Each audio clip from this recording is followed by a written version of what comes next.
is the devil's. That's sort of why I brought it up, because it's a weird interval, right? It's a weird interval, and that doesn't sit well with people. Evening, people. We're talking about Jimi Hendrix and his intervals, and the purple ones. The purple ones, and that is a good segue into our showing our intro music, right? Yes. So let me do that, as this is a legitimate podcast. You're supposed to play the intro at the start. Well, this is the start.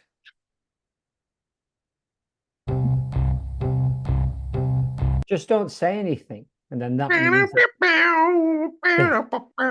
means this is the start. Now you think it's Purple Haze, but it gets better. That's what we want you to think.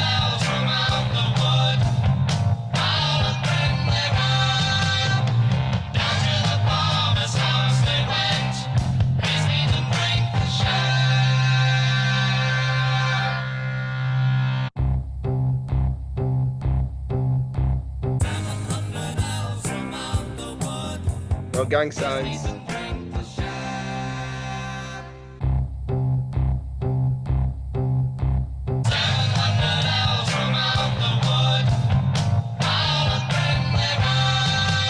I guess one day we'll dig into this, but not yet. We've got about 10 seconds left. Yeah. At some point we should decide which one is which. Yeah.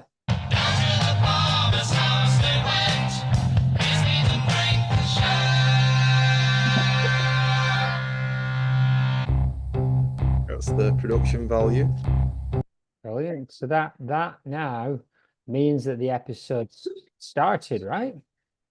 Yeah, I mean, did we dig into that last time, or should we do it this time, getting into the song?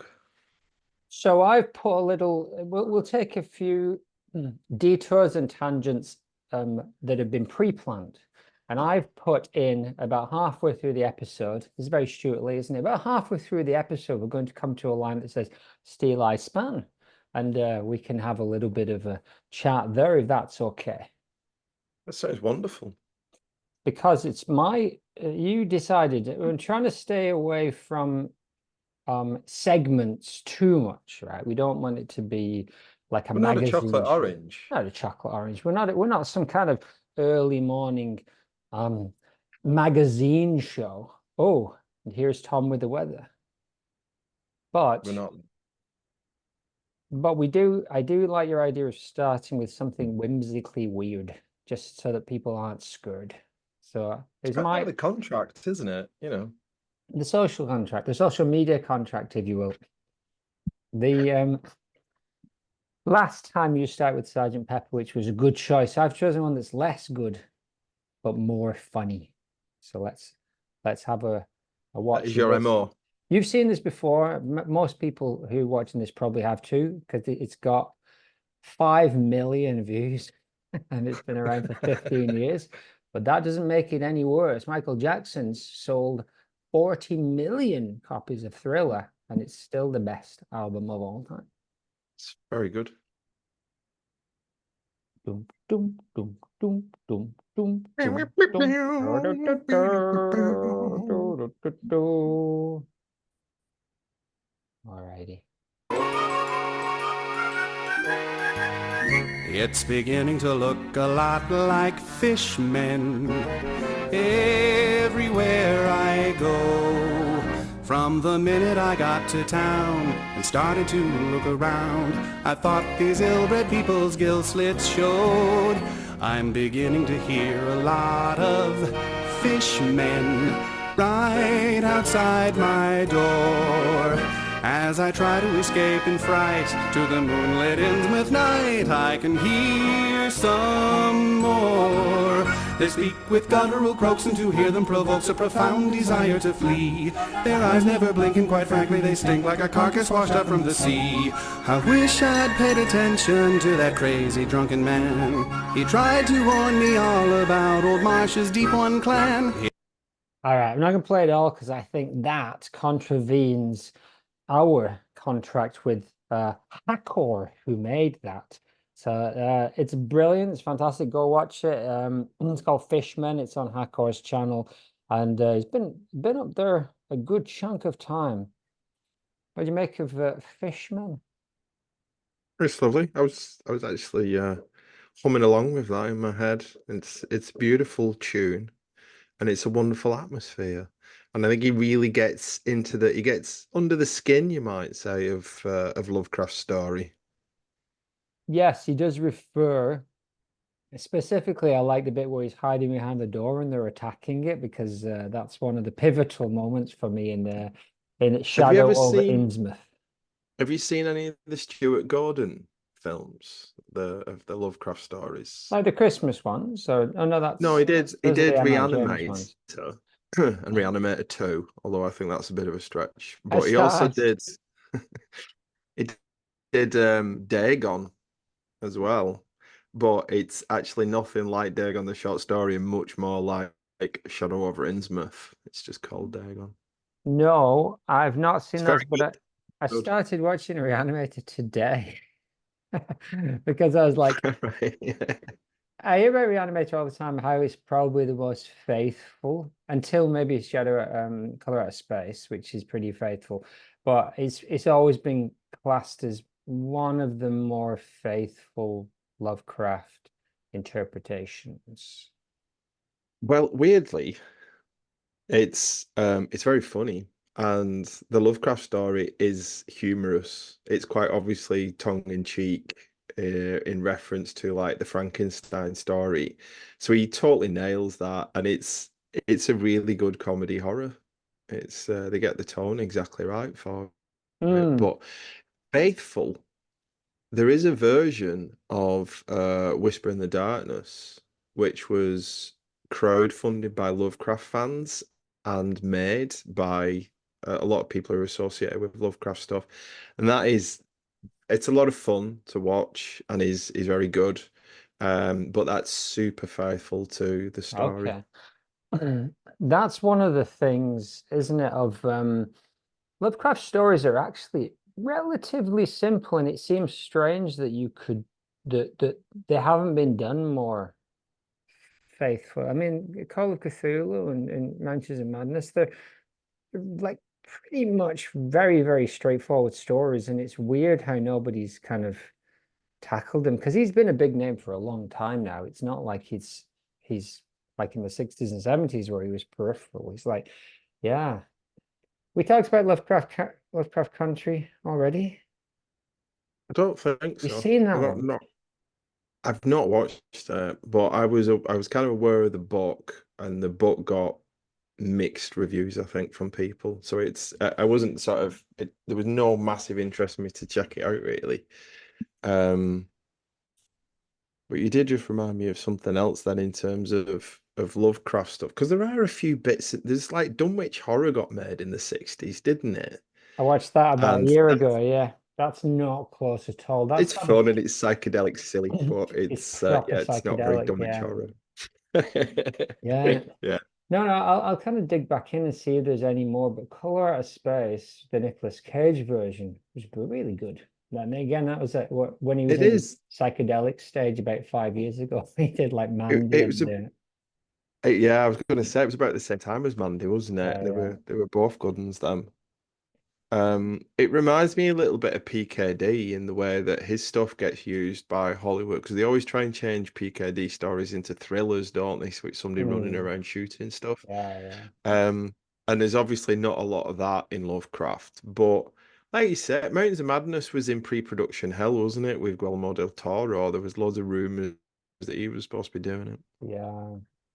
Um, what do you do you think that Fishman's video is the funniest Lovecraft kind of parody? Because we did me and Nathan did an episode on Cthulhu as a character, and we looked at all of the Cthulhu appearances in The Simpsons, and very poorly used, not funny, and not, as you'd expect, not scary because it's The Simpsons. But I think this Fishman's one is one of the funniest interpretation of Lovecraft, because he's comes across as super serious kind of type, and a lot of it's pretty straight down the line, but it's all stupid. Like every single Yeah. one of his stories is, well, but we'll get to this when we talk about his kind of his philosophy behind it. But by its nature, it has to be ridiculous because he set it up where he can't write anything that can scientifically work or be explained. Therefore, it has to have some kind of edge of like, well, Yeah. what is this? Well, there's also something that you have to get into with this style of writing is the pace of the storytelling, isn't it? And you're quite right, because the conceits are so out there, they have to adopt quite a slow pace in telling the story because you need to buy into the world and you need to buy into the character, even if the character is just a cipher, you have to buy into them so that you kind of go along with the story. So I guess this kind of dissection is setting up some of the stuff that we'll want to get into later, isn't it? Yeah, But it what we're gonna reminds. do, what we're gonna do now? Well, I was just going to read the little bit where he's very specific about that. When I can't quite find it, but we'll come across it where he basically sets that out like, don't go too fast. Basically, all you have to do is Right. make it unscientifically weird, and then go really slow until the big reveal. So that's it. That's his clue. And it reminds me of so many. In Pigman's what's the Pigman one's called? The artist. Pitman's model. Yeah, that reminds me. I always come back to that one because for me that is the one of the most straightforward that just does that. Just the big reveal until it's like yeah, that's he it was a real thing he painted, whatever the real reveal was, It which you was knew from the well beginning. I'm looking forward to getting into that one with you because it never really made much of an impression on me, and I think there's a couple of reasons for it. One of which is because somebody did a modern version called Pickman's Modem, which I've got in some collection of like modern weird stories somewhere. And as soon as I saw that title, that was even sillier than the conceit from the original story. So it was, I don't know, it never really made much impact on me. For I guess that I couldn't pull it apart from Dorian Gray, which I've always loved.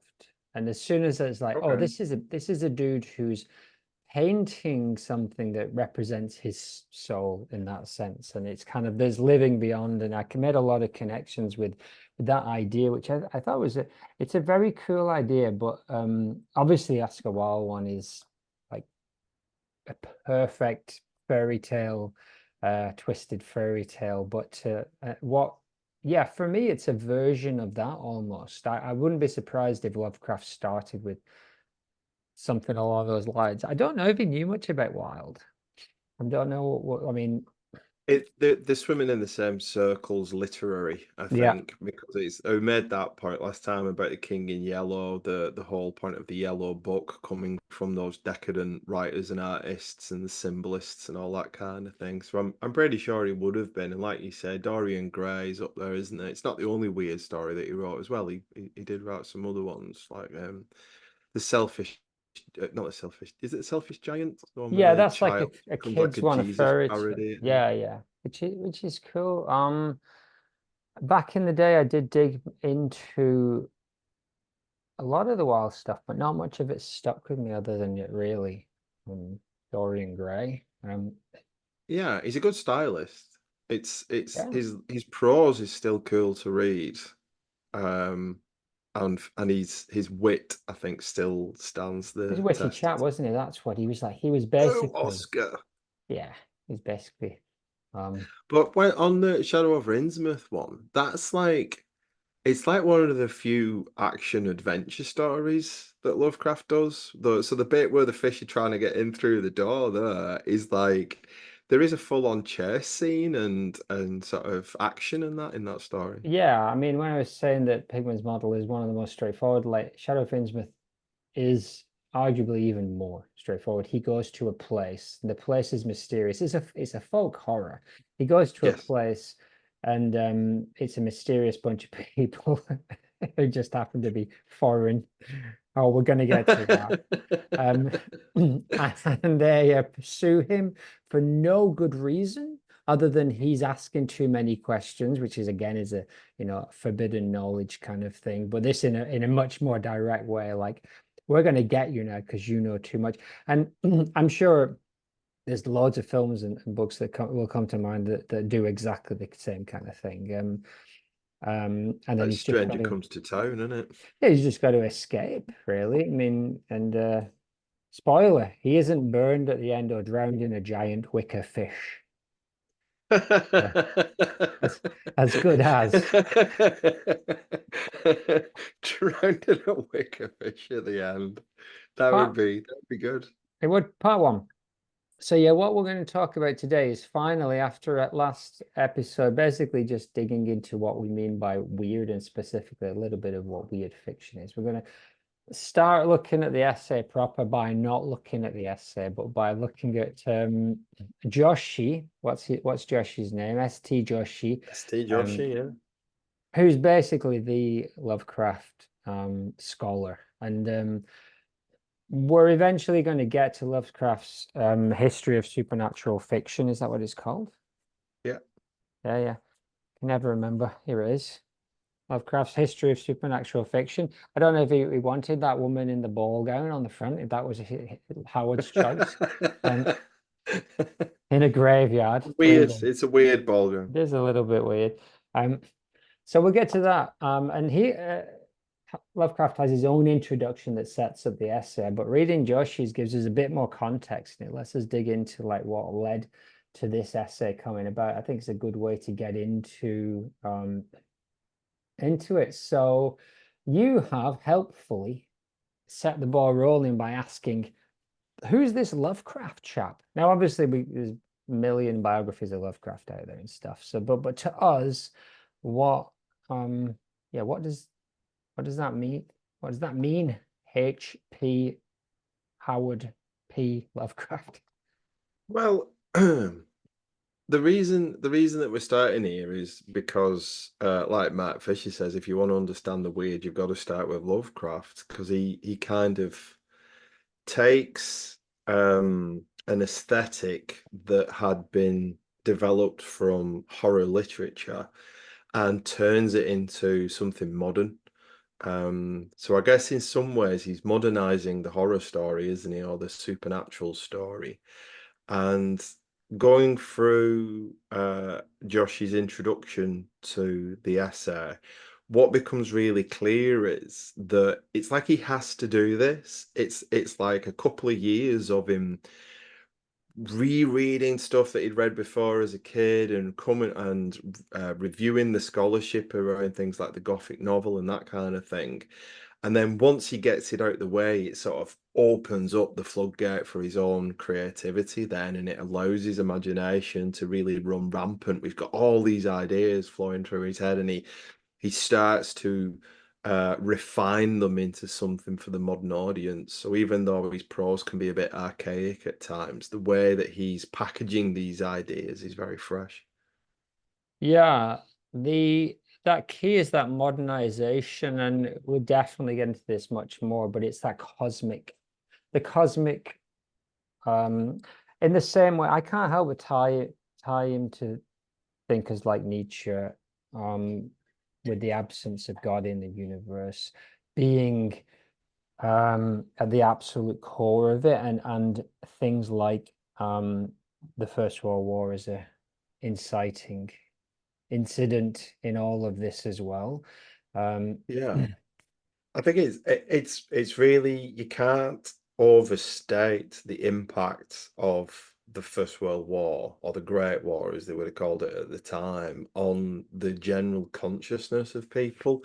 It's like there's a really good film about James Whale, the guy who directed the first Frankenstein film, called Gods and Monsters, and the trauma of the First World War is constantly the background of his the themes that he's picking in these horror stories, and the gas mask becomes part of representation of Frankenstein's monster, and this and so that's a really useful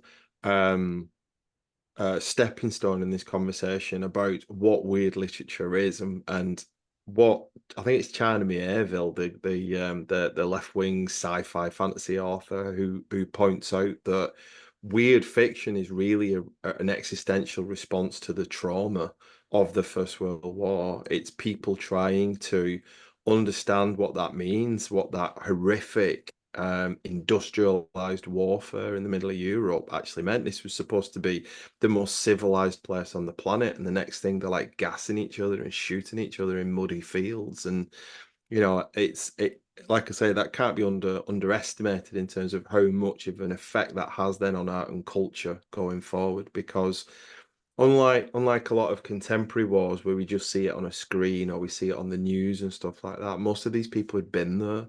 They knew someone who'd been there, and it was visceral and real. And so, as to be expected, art and culture plays a part of healing that, doesn't it? Of healing that sort of that psychology or fractured psychology. Yeah. Um, So let me add a little bit more to that yeah. as well to make more context. So if you want to understand the weird, I think it's really helpful to understand what trauma is. And trauma is something that is invisible. It's inside you. It's a force that controls your behavior. It's something that you can't deal with on your own. It's linked to madness. And it's something that if you can overcome it, then you become a better person for it because it broadens who you are. And, like a broken bone is strongest where it heals. I think likewise, you get it's number of anthropologists have noticed that a lot of shaman in like old civilizations would go through something called shamanic sickness, which in modern parlance we would refer to in mental health terms probably. And when they overcome that, they generally become the most adjusted people in the tribe. So I think understanding that is really important when understanding what weird literature is, where it's come out of, and what they're trying to do, whether consciously or subconsciously with it. Yeah, Lovecraft himself, there was a history of mental illness in his family. His dad was institutionalized when Lovecraft was a kid, and his mum later. He was never diagnosed with anything as far as I know. He died young. What was he, 45, 46, something like that when he died? It was I think it's fair to say he was a sickly child. yeah, apparently he went blind at one point, or he couldn't read for a while with something that affected him after having measles. Um, but yeah, for a bit of context, he was born 1890 and died in 1937, so that would have made him 47. And he did marry once in 1924, which is relevant to this part of of his life, the bit where he wrote the essay, because he was having a tough time of it with his wife. Apparently, I don't think they spent very much time together in the like 2 or 3 years they were married. But he was relocated to Brooklyn at that point, away from his beloved Rhode Island, beloved Providence, and yeah, Yeah, I don't think he enjoyed the move, did he? And no, the whole story of his marriage is very strange because she's like a Jewish heiress from New York or something, isn't she? She's quite a bit of a socialite kind of person, and not the person, not the kind of personality you think that Lovecraft would instantly be attracted to. But there was obviously some kind of chemistry because they seemed to part on fairly good grounds as well. I don't think it yeah, I was think particularly think he did a runner painful bit. breakup or anything, was it? I think it's No, I mutually think he, agreed. yeah, I think he did a runner before signing any divorce papers, which led to her remarrying later and realizing she was a bigamist because she was still married to him. Um, but she, Sonia Green was her name, but originally she's Ukrainian, born in the Ukraine, and was dropped off in Liverpool for 4 years at one point by her mom, apparently. Really? Character building. That's the Um, second time Liverpool's come up today. Well, the other But one yeah, was Young having not his young. dream, right? Synchronicity. Well, the weird thing is, I was listening to this Soda Jerker podcast on songwriting, and Ian Brody from the Lightning Seeds was on, and he produced Curious Orange by the Fall. And he got his start by this institution, which is called is it called Dreams, Literacy and Puns, which was the beginning of the punk scene, DIY scene in Liverpool prior to Eric's starting. I think Eric's, the big punk club, came out of that, and the bands big in Japan and all those big first wave of bands came out of that too. And that what a big point in theirs was when the Illuminatus thing was play was put on. What was he called? What's the guy called? Robert Anson Wilson play. He wrote it, but who's the comedian guy? Who's the English comedian guy that put it on? And Oh, um I don't know off the top of my head, but I'm starting to get vague recollections of this story. yeah, Ken Campbell, who is a big magic and comedian guy, and also was in several episodes of Faulty Towers and things like that. So this is a long digression to say that as a part of that, Fall songwriter, Liverpool, Ian Brody came across Young's dream of a tree of life in Liverpool, the pool of life. And that's where Sonia was for 4 years. You did say it was okay to have some No, have no. that I, note. I think one thing that I did mean to mention last time, and which has certainly been my experience, is that the more that you stir into the weird, the more weird The stuff weird starts stirs happening. back into you as Yeah, so I think whilst we're approaching this as a literary experiment, I wouldn't be surprised if other shenanigans let me say start. one thing. So this book here, Commons the Enormous Room, is also about the First World War, and it's one of the few novels I've kind of kept with me. I've read it a couple of times, and the Hmm. weird thing about this is that every other World War One book writing, that's the basic thesis here, is that the trauma of World War One is what spurred us to take this existentialism and turn it into our culture. He's having a great time. He's the whole premise of this is he's in jail. He's in jail, like in Paris, and he describes it like it's insane. He's just so happy. He's walking around, he's talking to the other prisoners, he's looking at the birds through the bars, and he writes a letter to his mum, jovially declaring that he's glad there's no knives, otherwise he's sure he would have been stabbed. And it's a really interesting book in terms of what he got me thinking, of course, is that Lovecraft is I wouldn't say nihilist, but he's definitely approaches most things as a glass half empty kind of thing. And this guy is just, it's the same situation. And obviously Lovecraft tried to join up, tried to sign up in the First World War, and he actually passed the physical. And the story is, I don't know how true it is. His mom said she was going to dob him in because he did have some underlying condition. I don't know what it was. His mom was going to dob him in if he didn't admit to them that he wasn't okay to fight. So he told them, and then he wasn't allowed to go. I've not heard that before, but I can believe it because That's she was the impression that I've got is that, like you said, his dad was institutionalized, but she was a very overbearing mother. She was very she inculcated him with some very unhealthy attitudes towards life and the outdoors and other people and that kind of thing. So I suspect, yeah, it sounds completely believable that she would do something like that. and all of I'm more this is, surprised that he actually wanted to go, to be honest with you. well, that's the thing, right? And all of this is to say that these stories, while he did something unique, it's almost a little bit of a trick, in the sense of, like, he's basically writing from the detached observer, and he comes into this when he talks about the three types of fiction and romance, realism, and then imagination. It's a bit of a bait and switch because he basically says, well, the imagination is the best because you just take the other two and just do the better version of what they're doing.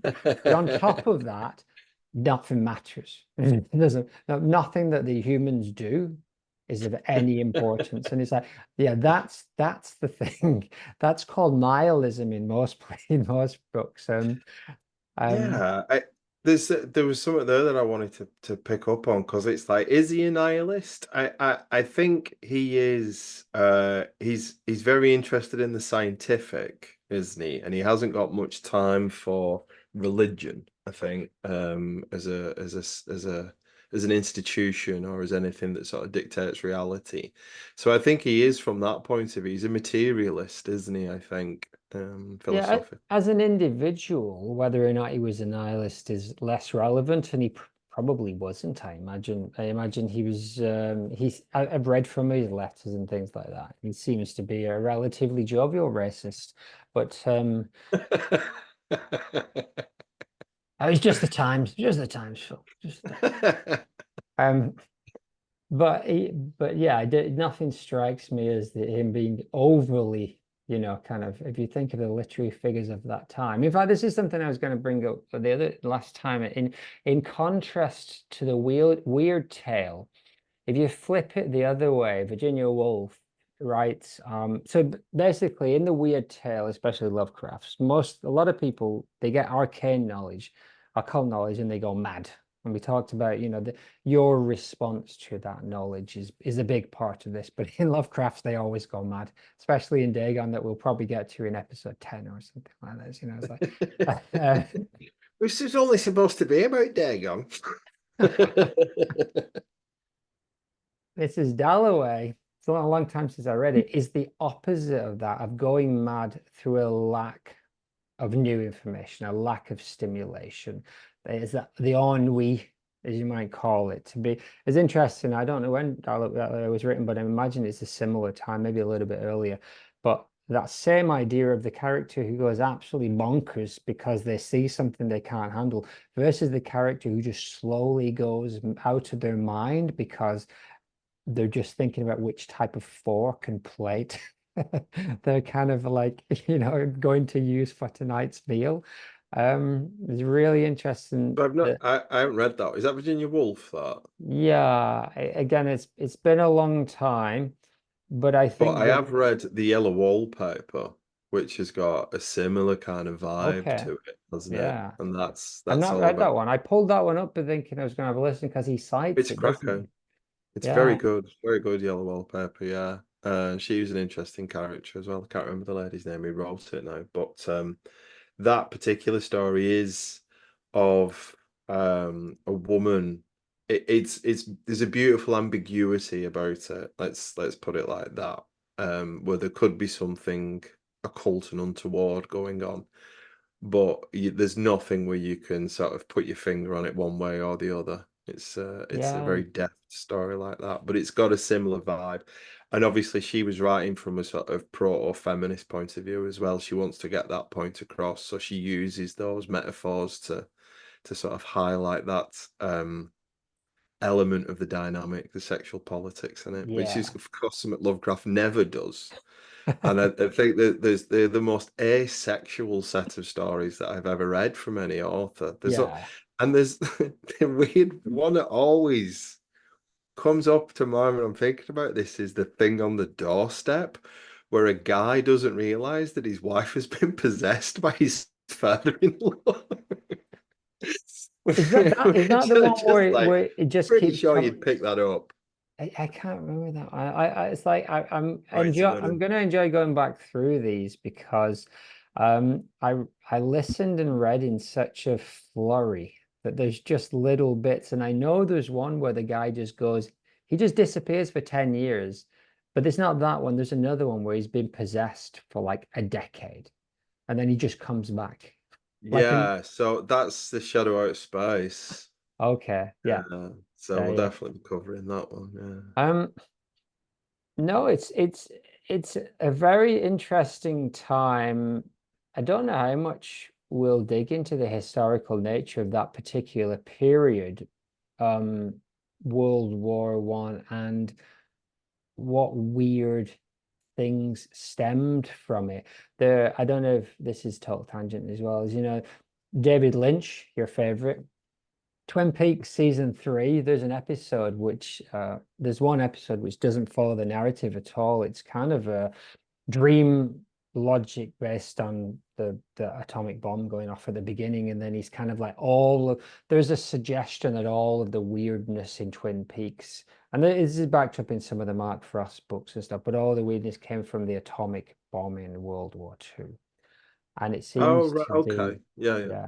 yeah, and the Well, that's quite big on the UFO stuff, isn't it? It's all supposed to come from the atomic bomb tests and things like that. yeah, it's just interesting that in terms of the Western world, those are the two monumental events of the 20th century, and they can't help but destabilize everything. I mean, you think about the art world in the World War I, like Dada came. I mean, surrealism was there, but Dada came out. It was like, this is absurd. Like, the world is so absurd. The only thing you can meet it with is absolute nonsense, which is kind of a good way to approach even in non-traumatic times, but especially at that point where like, what look where logic got us. Look where sense, quote unquote, sense and good culture got us. Well, there's a famous book about in fact, I'll mention another book first because I've just finished reading that Gary Lackman book, The Power of the Imagination. Oh, sorry, The Lost Knowledge of the Imagination. And he talks about periods in time where consciousness has changed. Like there's famously the axial age, isn't there? Sort of 500 BC, where we get characters like Lao-Tzu popping up and the Buddha pops up and the Upanishads are written, and it's like everything's happening. We get the prophets of the Old Testament all popping up, and it's like that's an interesting period of time. And what it leads to is what gets called theoretical man, who starts inquiring about things out of curiosity rather than Mm. necessity. And that shift in consciousness then is what leads to big sort of philosophical and, the religious institutions being set up and stuff like that. So I think it's these milestones are important because as a species we have changed the way that we think about things, and sometimes it's been good and sometimes it hasn't. So and it is interesting, like you said, I had not put two and two together about the World War II trauma being dealt with in the artwork as well as that, because I'm more familiar with the Dadaists and the Sim and the sort of the earlier sort of art forms. Well, I mean, a lot of horror stuff, mostly movies.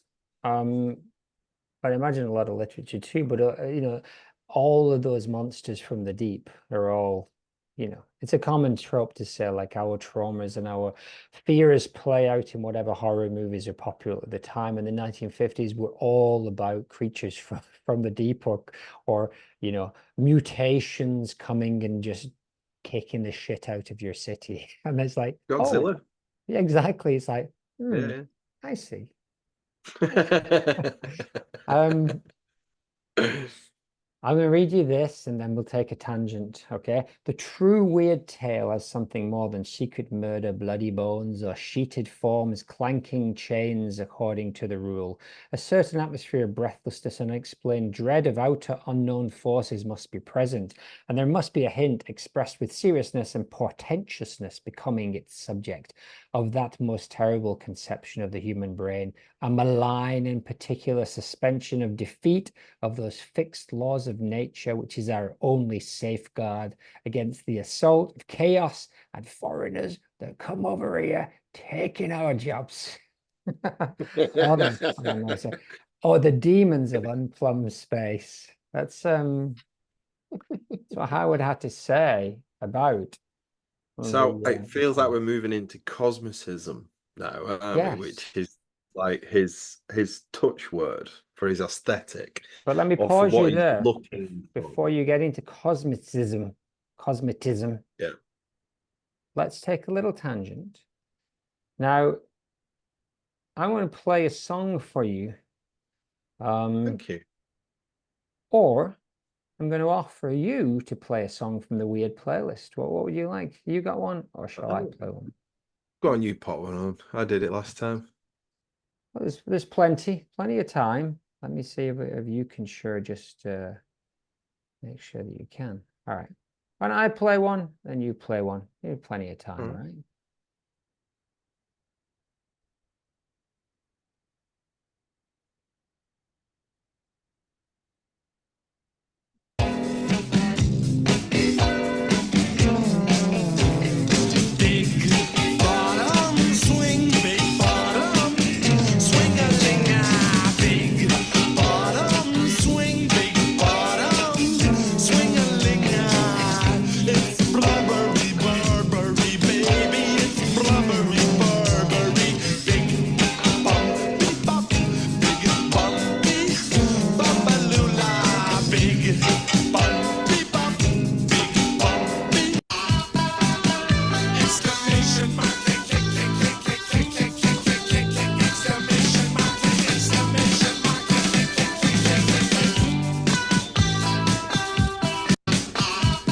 Find that bit.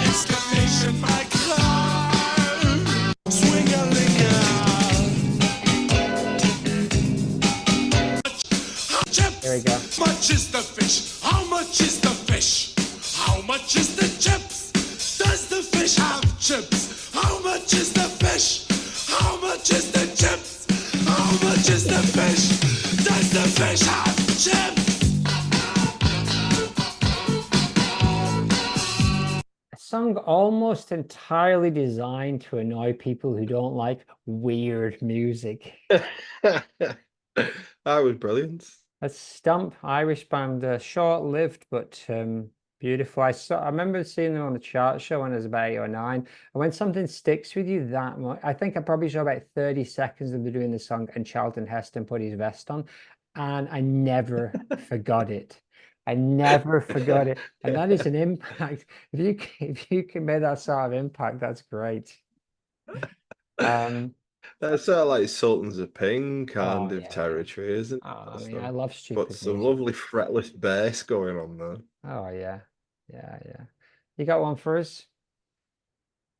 Yeah, sure. No, I was going to put Rose for Emily on just because I only Oh, found out that it's based on a weird story, isn't yeah. it? Shall I shall I just put the music on? Or we've got a live version here from the London Palladium. Let's do that. Probably recent though, right? When the zombies like Yeah, from reformed in the 2017. yeah. I mean, it's beautiful. Love the zombies. Summer is here at last. The sky is overcast. No one brings a rose for Emily. She watches her flowers grow while others come and go to give each other roses from her tree, but not a rose for Emily. Emily, can't just be. There's nothing you can do. The sun is shining. There's nothing everywhere but not for you. The roses are fading. Oh, yeah, aren't they? Beautiful. Odyssey and Oracle by the Zombies. It's a fantastic album. Beautiful. And that song, which is very pretty and lovely tune, is actually based on quite a dark story. Is it a Poe story? Is it? No, it's somebody else. I can't remember who it is now. It's mentioned, isn't it, in this? It is. It's mentioned in the introduction, I think, actually. Yeah. But I know it's a more necromantic story. It's necromance. William Faulkner, who I There you go. Your mate. incorrectly, my mate who I attributed what was it, Mice and Men to the other week. Yeah. No, I told the story last week, didn't I, about like going mad trying to read The Sound and the Fury, but Faulkner, yeah. So they at some point, Howard has to defend his stories, doesn't he? Basically, and he tries to define what the weird tale is and what it's not. And Rose for Emily. So what's the he sends his stories off, doesn't he? He sends his stories off to like some literary group or something, and they tell him that it's not up to much. Yes, basically what seems to have happened, and this comes from Joshi's introduction, is that he sends a bunch of stories to, I think they're called the transatlantic cycle or something like that. So it's like they're sharing stories with each other. And it seems like people they didn't really like him. They were like, yeah, it's not very good. And this is where he goes off into trying to define what he's trying to do, types of fiction. That's where he says that bit before that I read before about the the true weird tale or something more than secret murder and things like that. Although strangely enough, he kind of when he gets to his masters of modern weird fiction, he cites a bunch of people who more or less just do the clanking ghost kind of thing, because that's what M.I. James's stuff is, right? It's quite like the Whistle on Our Comm is literally a sheet. I mean, it's mysterious. It's not cosmic mystery. It's Well, just a I think he's ghost. referencing like Anne Radcliffe and those Gothic writers, isn't he? Yeah. Where there was always a mechanical. It's like the invention of the Scooby-Doo story, where there is like a mechanical solution for it, and in some of the Karnaki stories as well, stuff like that. There is in fact, what do they call it in here? Non-supernatural horror kind of stuff. But in those earlier ones, it's a bit boring, it's a bit Scooby-Doo, and I think that's what he's riling against. He doesn't like those kind of stories. He wants Yeah. it to be more ambiguous than that, doesn't he? Well, we'll get to that. We'll get to all that stuff, but we'll go slightly linearly in the sense of this essay that Lovecraft wrote, which supernatural horror and fiction, which is what we're going to base a lot of this stuff on. He was basically challenged. He was 1925, so what would he? He'd already been in his mid-30s, but he hadn't really written anything of note at that point. Which, well, he had written stuff of note, but he hadn't got any kind of success, right? He'd kind of posted his stories in a few literary magazines and things like that. And his mate asked him to write this essay on terror and weirdness in literature for a magazine he was going to put out called The Recluse, which eventually came out in one issue, over half of which was this essay. So, and he took Lovecraft took it seriously. He spent 18 months reading, rewriting, and he put this out, and it went nowhere. And then it was eventually reprinted by August Derleth, who will pop up many times in this story as his kind of supporter and the kind of like a much worse writer who's trying to do Lovecraft stories, you know. Well, I was trying to think of another character like August Derleth, who, for his own artistic sort of output, you can quite easily mock him, but for keeping Lovecraft in the news and for keeping it in publication and for letting people sort of still buy the books and that kind of thing is, got a massive debt to him. But his own input into the weird is more pedestrian, let's say. Here's I would liken him to Alan McGee from Creation. So Alan McGee's done a bunch of Okay. bands and stuff. He's put music out. Biff Bang Pow, I think was his band. Well, actually, I really like some of his stuff, but it didn't do very well. But What band was he in? I think it was called Biff Bang Pow was his, Okay. and a few other stuff. But I think Biff Bang Pow was Alan McGee's original band. And it's quite nice indie kind of stuff, and it was some of the really early Creation stuff. But if you think about what his record label did, he's put out Primal Scream, Oasis, Blue Radleys, and a bunch of other, huge kind of bands. Yes, you kind of need people like that. They want to be in there. They're doing some art. It's okay. It's middling, but what they allow other people to do Yeah, is absolutely. and yeah, we'll get into Derleth. I don't know much about him, but we were talking the other day about the one of our the aliens came down and they all look like Edgar. Allan Poe. And then it's just like they go into a house and there's a machine there which makes people into these Edgar Allan Poe things. And it's like, this is like, that's why I said, like, all right, so all of Lovecraft stories are stupid at their core. There's a silly premise, but it's usually malevolent and dealt with in a serious way. So you don't think till later, hold on, like just an island pops up in the middle of nowhere, and then like a monster comes out. This, yeah, that's stupid. But while you're reading it, you're kind of like, oh, yeah, this is good. It's like, but It's still with the Page, atmosphere it's the draws you in, atmosphere, right? doesn't it? Yeah. Whereas Derleth is like from page one, you're like, oh my God, what is? Yeah, He's kind of he's missed the lesson, the first lesson, I'll say there about Weird Lit, really. yeah. I watched a movie the other day called Freaks, which was made by Alex Winter, who was not Keanu Reeves in Bill and Ted, the other one. And it's the same thing. It's tone deaf all the way through. But then if you watch the one what's the one that Alistair keeps bringing up, which is actually called, is it called Freaks? Like the one from the like, Oh yeah. That's the one of us. that is genuinely terrifying. And they're both essentially the same premise, like very similar premise. Yeah. Tone, isn't it? It's tone.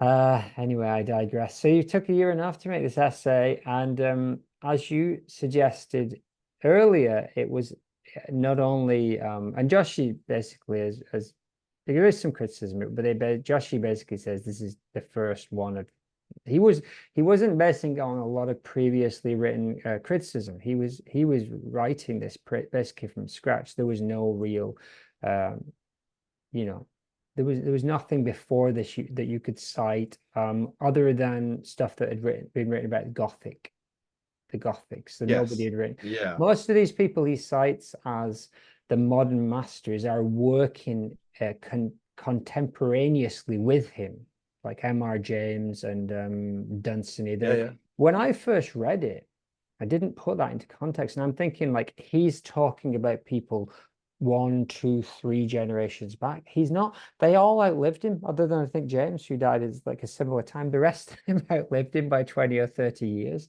Um, yeah. But anyway, it We have kick-started him. we have this well, we have this sort of cliched view of the past, don't we, where it all sort of it's everything takes ages to get everywhere, and people live in these sort of parochial bubbles and stuff. But that wasn't the case because, well, I mean, one of the things about Lovecraft that is quite well known is the Lovecraft Circle, isn't it?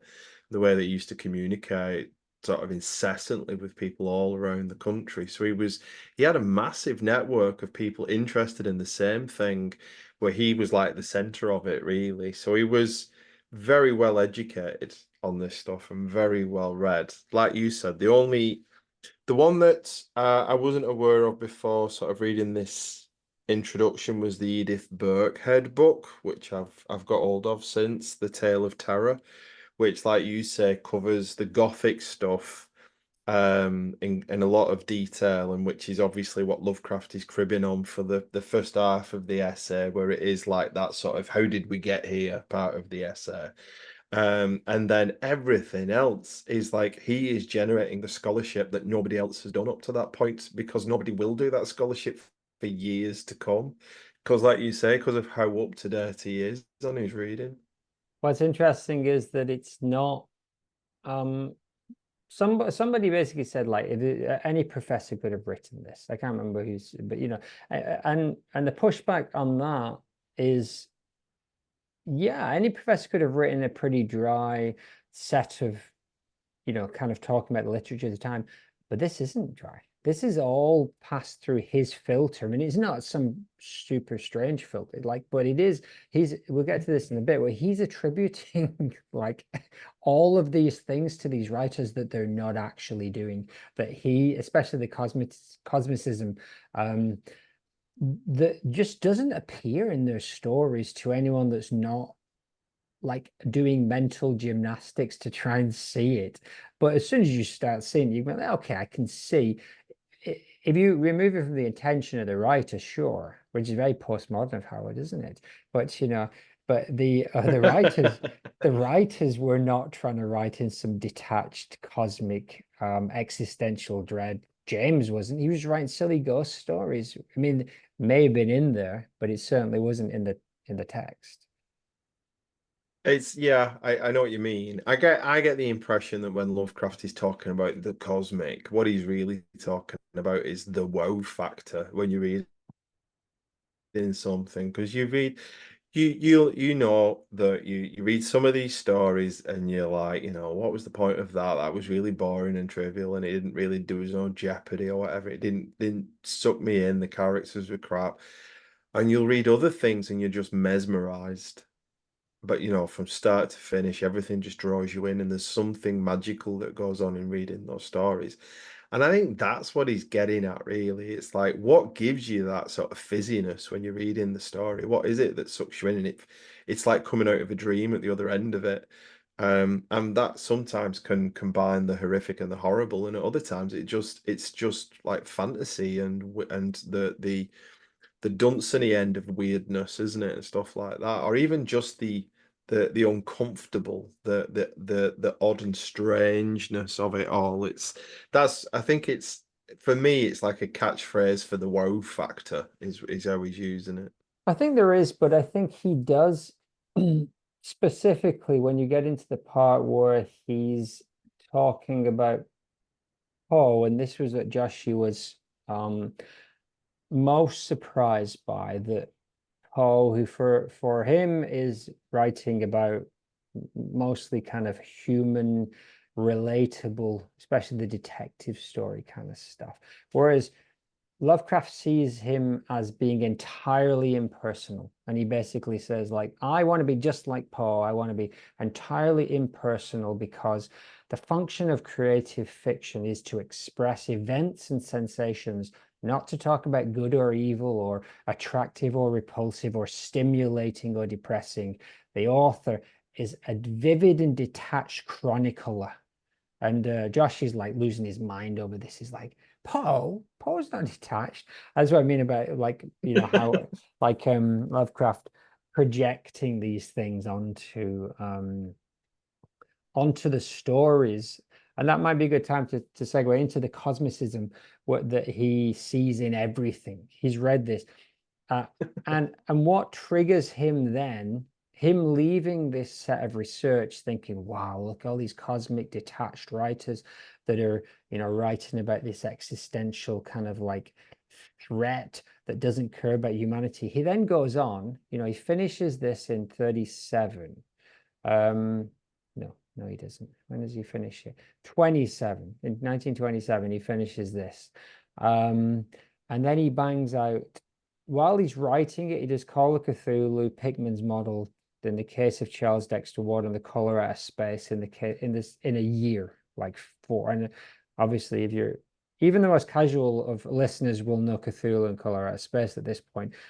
But yeah, banging those out, him being spurred on by misinterpreting all of these other writers and then using that to inspire him. It's brilliant. It's he's looking for something in particular, isn't he? He's found something in some of these writers, and he finds it most in those four masters. And when I started reading the essay for the first time, it was like I was reading it because it was someone whose judgment I valued because I knew what went into his stories. And he's going through the whole back catalog. It's like you going through the whole back catalog of music and saying to me, there you go, these are all the good ones. These are the ones worth listening to. And it's like, wow, yeah, that's really going to do me a favor. Now I can just go through these ones that you think are good. And it's like I love his aesthetic about where horror can be found, and it is in these kind of the desolate vastness of empty space or whatever, and the implication that that has on time and what's lived before, and it's one of the things that I do wanna get into is Lovecraft gets called cosmic pessimism quite a lot, and I think that's not true. I don't think he is a pessimist.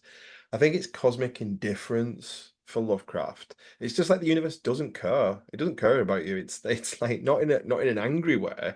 It's just you're an irrelevance to what it is that to what it is that it's doing. I think there's later writers which pick up the baton and then become completely cosmic sort of pessimists, and the universe is a meat grinder that wants to eat you. And then there are, like what you said before with the Cummings, that you've got cosmic optimists like PKD and Grant Morrison and people like that who shill hope or hope punk as it got called in the 90s. Yeah, because the both the pessimist and the optimist have to have a humanistic kind of point of view, and Lovecraft, obviously he does. His characters have some sympathy, and they're not completely one-dimensional, but they're not usually particularly well fleshed out. Even the Randolph Carter, he comes back to like 6 times. He has nothing to him at all. He's like a Harry Enfield like character, just like tottering along with like, do we know we've spent maybe 10 hours with you now, Randolph? Do we know anything at all about you? No, we don't know anything. Yeah, he's a bit like who's the dad character out of Rick and Morty? That's what kind of Oh, Randolph Carter reminds me of. He's just there to be patsied. He's just there to be taken into these weird, horrible environments and to experience them as a cipher. yeah. Oh, and that's the thing, isn't it? Kind of, you can write this cosmic thing and be indifferent and have Carter just thrown from like trauma to trauma. But as soon as you inject any sign of humanity into him, you're either a pessimist or an optimist, right? Or you could do a balance of the two. Lovecraft bypasses that entire thing by just having nothing, like just giving him no traits whatsoever. So he's like, no, not only does the universe not care, I'm acting in that same way as a writer. I do not care about you in the slightest, which is actually better than when he tries to make characters that you're supposed to care about because you still don't. Which is, what's the one where the guy plays the violin and he finds the street and there's a violin play, the music of Eric Eric Saz or something. something like that, Yeah, isn't and it? you're supposed to feel like it's something because he's in threat or whatever, but you're like, wow, so he's in threat. He's like, but he's not really. It doesn't matter. There's no tension, right? It's like, Well, we're going into territory where I've got to drop another author in called Brian Lumley. I don't know if you've ever come across his no, no, stuff. no, no. This is like sort of 80s Cthulhu cycle stories. But his main characters ain't no cipher for Lovecraft. These are more like Rambo meets Cthulhu.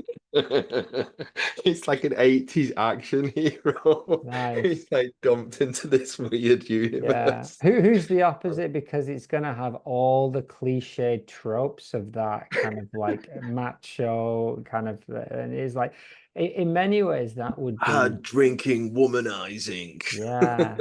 And there's no way you can write those and not have that character be destroyed at the end of every episode, because he can make no progress against an indifferent god. Although, to be honest, it's like, and I need to look more into kind of the outer gods, the elder gods, those kind of things, because Cthulhu always struck me as I mean, Dagon in the story is doesn't seem that impressive. He's big. He's a Godzilla style. I'm imagining him like a Godzilla style. And Cthulhu the same. I imagine him like a bigger Godzilla kind of kaiju style monster, which is definitely scary, but it's not cosmically scary. Like, No, what's not the the monster blind not is not idiot in god? himself, but it's the thing that always um gave me the heebie-jeebies about the Cthulhu experience is the way that it distorts reality because it's like all that non-Euclidean stuff when they're trying to get into whatever that building is. The impression I always get is that it's Cthulhu who's causing this. It's not like it is literal architecture that doesn't obey the rules of reality. It's like they can't perceive it because Yeah, of this psychic interference that's coming from this huge old beast. very Doctor Who. I guess so, yeah. I guess so. I don't know. I never got that. I never actually tried to try to understand how the Euclidean, non-Euclidean geometry was connected with Cthulhu in any way, because I don't think Lovecraft did. Because when he does connect things, he doesn't leave you, he tells you straight. I guess. It's the I guess. rays from Cthulhu's brain, but not quite. You were talking about August Derleth, like going 10 steps further than that and needing to put Yeah, yeah. every could just shave off all the rough edges and have every single thing explained. He really gets the graph paper out, Derleth, and makes sure that everything has got a reference number. Yeah. Well, the thing is that Lovecraft wasn't writing a shared universe in the way that we remember them, right? This is like a bunch of ideas he would bring back based around the same kind of place. For me, it was more just an easy way into his stories, and maybe he liked to drop those things in because when he was talking to his friends in the letters, they would make ideas. But so on some level, maybe he did understand that it was a kind of shared universe, but I didn't get the impression that he was building Well, he, anything. de he definitely does, but it's a later thing, and it's Okay. it's like he's already done a stack of these stories, and then, like you say, I think I don't know whether it comes from him or his circle of friends he was writing to, that I think it starts to become a mythos. They start to sort of like the classic one is uh Haunter in the Dark, where it comes from a story that Robert Bloch's written called The Shadow in the Steeple, I think, and in that he kills off Lovecraft as a joke, and then as a response, Lovecraft writes Haunter of the Dark, where he kills off Roger Bloch in the story. And then there's a third story as well that Roger Bloch writes. So it's actually part of a trilogy. So at that point, they knew that what was going on, and there were stories coming out from like Bloch and Belknap Long and whatever that were part of the Cthulhu mythos that they'd reference each other's monsters and that kind of thing. So like it's And like a parlor game at that point, then, isn't it? Where exactly, you're, yes. yeah, Yeah, yeah, and yeah. that kind of thing makes a lot of sense. Um, Obviously, going back to Greek Roman myths were based around the pantheon of gods and things, that connected all of those stories in a very different way. But do you know of many of the kind of mythos style things? Did they exist before, like Lovecraft's? Was his the first kind of shared universe? Yeah, not outside of those kind of, like you say, those archaic mythologies. I can't think of anything else that comes close to that, really. It is probably the first organized mythos to come out of anything outside the ancient world. Um, It'd be interesting to know, yeah, if that is the case. I might try and look into that, whether it's the first kind of shared universe mythos. Um, I mean, like you could argue that something like maybe the Arthurian stories that come together. Maybe you could argue that hmm. that's a bit of a mythos, because that's another sort of weaved thing that sort of comes from some Brythonic legends, and then it's like a French writer who picks it up, Christian de Troyes, and then his stories go back over, and some of that becomes like the Mabinogion or something, and then it's like. So that's another one where it's perhaps less deliberate, but it's the same kind of thing going on with it. And a lot of those early Arthurian characters are ancient Celtic gods that have been turned into people to sort of, keep those stories alive or whatever. So there's a similar thing going on, but it's not the same thing. But things like Sherlock Holmes, which have been around since the late 1880s, obviously that was a little bit more like, you know, monster of the week style kind of thing Yeah. rather than a shared universe. But it obviously had elements of a shared universe in it as Well, well. he references Dupin, doesn't he, in one of the early stories, which is Right. the Poe detective. and he's quite sneery about Dupin in one of the early Sherlock Holmes stories. So you could argue there's a shared universe going on there, a similar kind of thing where Poe and Doyle are well, Doyle's having a bit of fun with Poe, isn't Yeah. he? So I guess this is what this podcast is going to do. I mean, that's by intention as well. It's just going to push us to the limits of what we know. Like, yeah, I don't know much about Victorian literature and whether or not. Obviously, I know there were a lot of periodicals, and I know Dickens was publishing, and Dickens gets a shout out in this and had his weird tales, and I know yeah. So yeah, like you say, we have to understand that, but even by the 1880s, if you were a fairly middle class, well-off person, you had access to this kind of like media already, and the kind of highbrow and the lowbrow media was well established. And so this wasn't, although it might have taken you weeks or months to get certain stuff, you weren't living in a cave. You were in a Yeah. bustling society that had a rich culture. Yeah. Just touching on that a little bit, Joshi talks about how long have we been going there? I've been about an hour now. Hour and a half for me, nearly. Oh no, we didn't start till. It normally has the time up. I can't see where the time is. Oh yeah, blimey. In about an hour and a quarter. We got about. Let's do about another 15 minutes. Okay, let's just wrap up this essay in the next 10 minutes. Joshi talks about. We can get back to all the other stuff. This is the nature of it. There'll be other. I think you're right, though. I think we need more people to join in with us once we do this. I'm more talking like, a friend on the phone for reference. Be like, hey, you know what? Tell us about Dickens and We just need the invisible one, don't we, to check out like the Arabian Tales and stuff. I know. Big fan of Richard Burton. He'd be good. He'd be good. So Joshi goes talks a bit about how in his essay Lovecraft really does skim over antiquity. He doesn't really talk much about the descents into the underworld, Homer, Virgil, etc. Although he does mention Paradise Lost and Satan and stuff. I know it's later, but it's referring back to the same period, right? And he talks a little about Elizabethan tragedy, but he doesn't really talk about the Greek dramas, Seneca and so on, that came from it.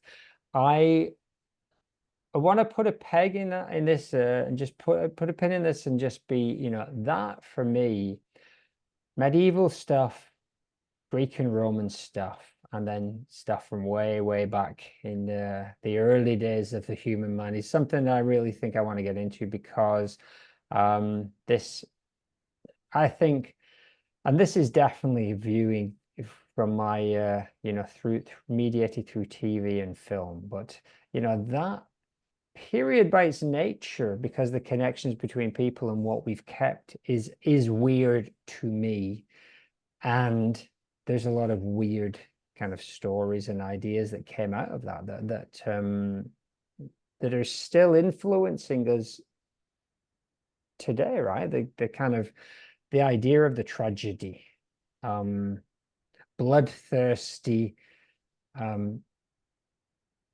But I guess what I'm interested in terms of this is whether there was any seeds of what we're looking at here, that cosmic thing.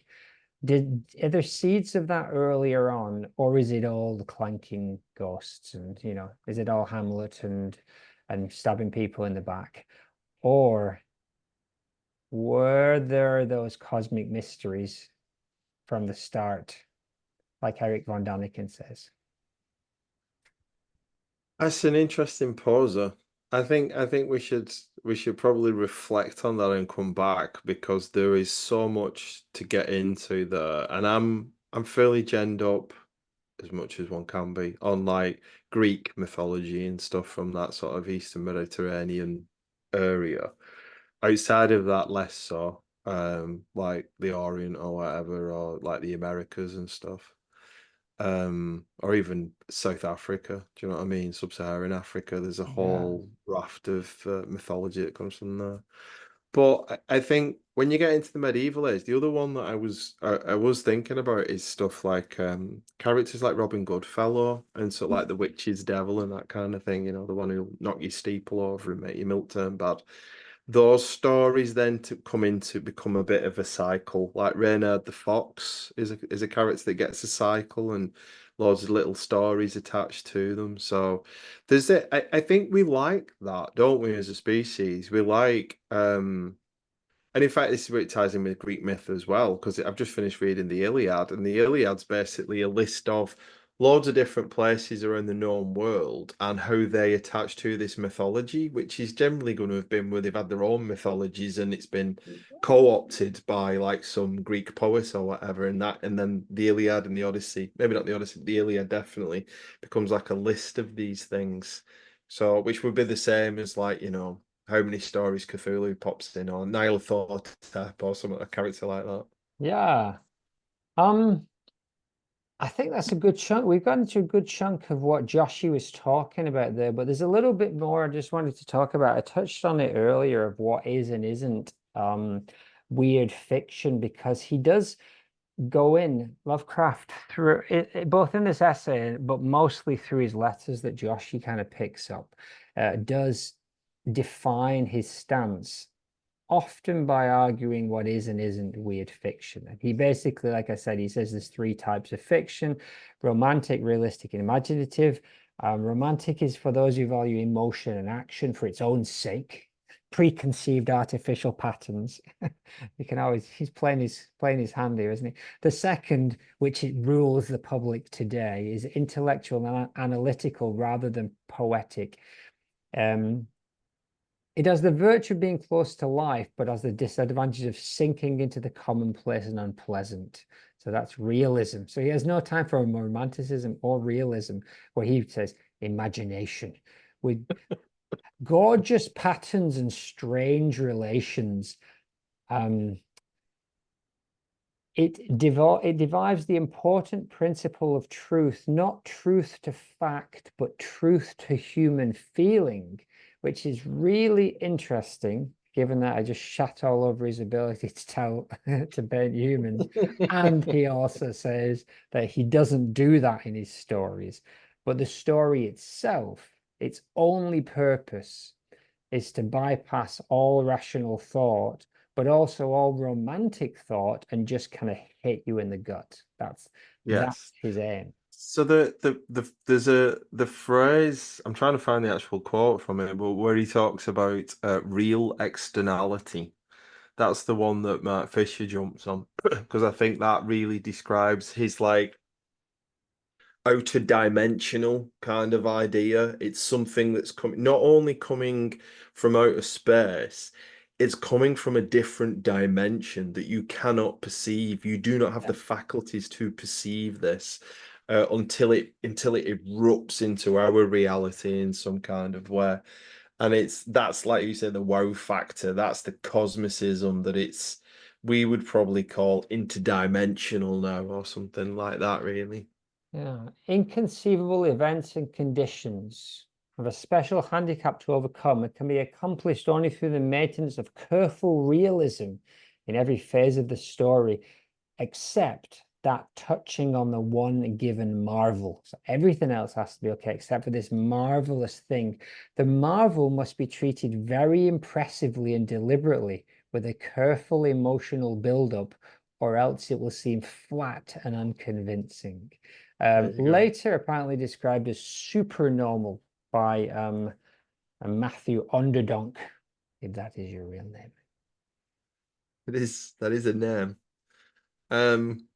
Yeah, it's super normal. I quite like. I prefer the hypernaturalism, but it's getting at the same thing, isn't it? Yeah. Really, it's that just because our feeble human minds can't accept something doesn't mean it ain't the truth, man.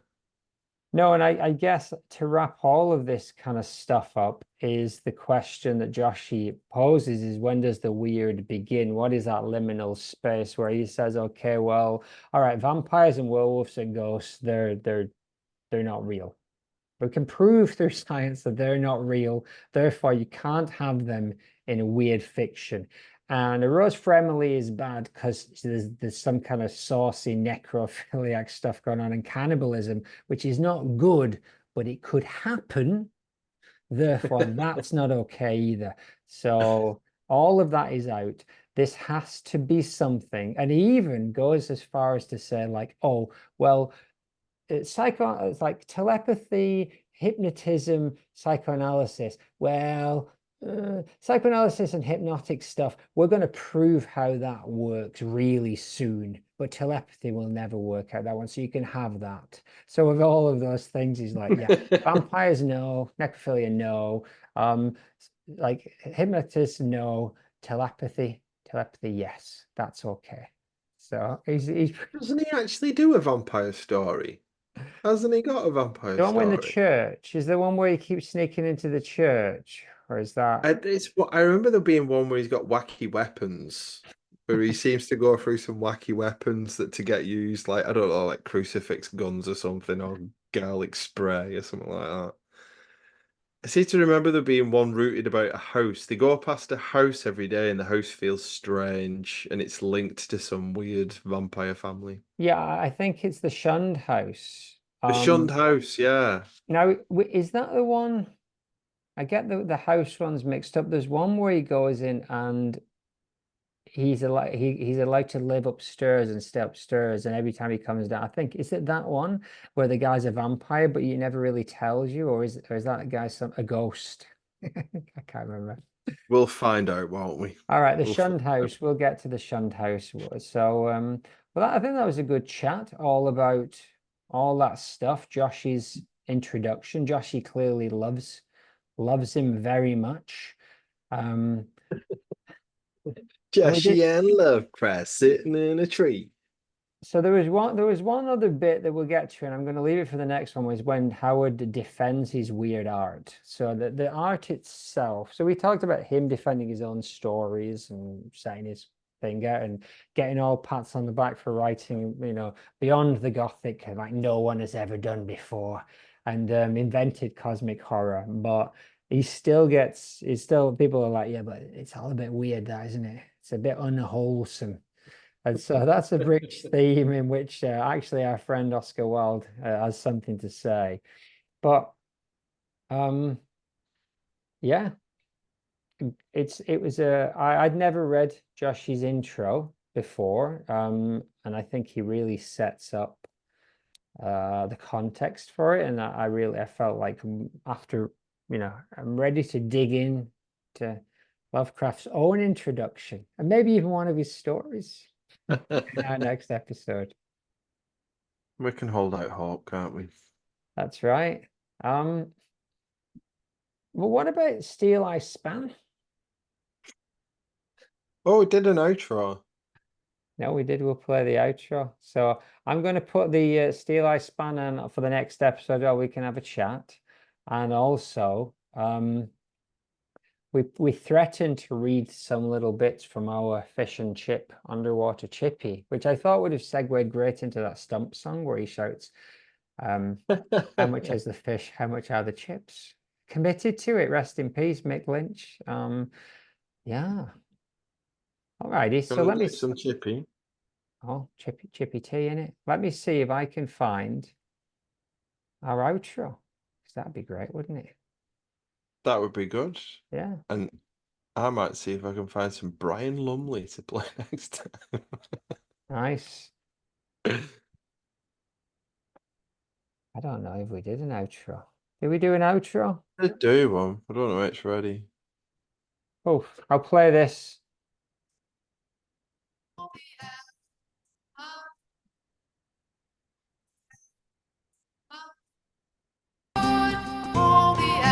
This can function as an outro, but I think it's just that loop. Oh,